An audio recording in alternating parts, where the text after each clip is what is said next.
భయపడితే దేవుడు మీకు మాకు ఎందుకు ఆశీర్వాదిస్తారండి? यही लोग बोलते हैं मैं अकेला हूँ अपने घर में हूँ क्या करूँ? ఏంటంటే జనాలు చెప్తారు కదా, మనందరికీ నేను ఒకరి క్రిస్టియన్స్ కదా, నేను ఏం చేస్తున్నాను సలహా मेरे చెప్తాను. घर के लोग पूरे अन्य जाति हैं. మా ఇంట్లో ఎవరు దేవుడికి నమ్మలేదు కదా, నేనే ఒక్కరు కదా. प्रभु क्या बोल रहे हैं? तुम सही रहो ना. ఏంటంటే దేవుడు ఏం చెప్తానంటే మీరు కరెక్ట్ ఉంటే చాలు. मेरे हाथ में सौ तुम उनके लिए प्रेयर करो बस.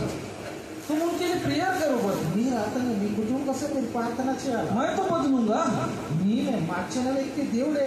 प्रभु पर भरोसा करना छोड़ के परेशान हो जाते हैं. ఏంటంటే దేవుడికి ఆశ పెట్టిన వ్యక్తి వదిలేసి వాళ్ళే నిరాశంగా మారిపోతున్నారు. यही तो होता है.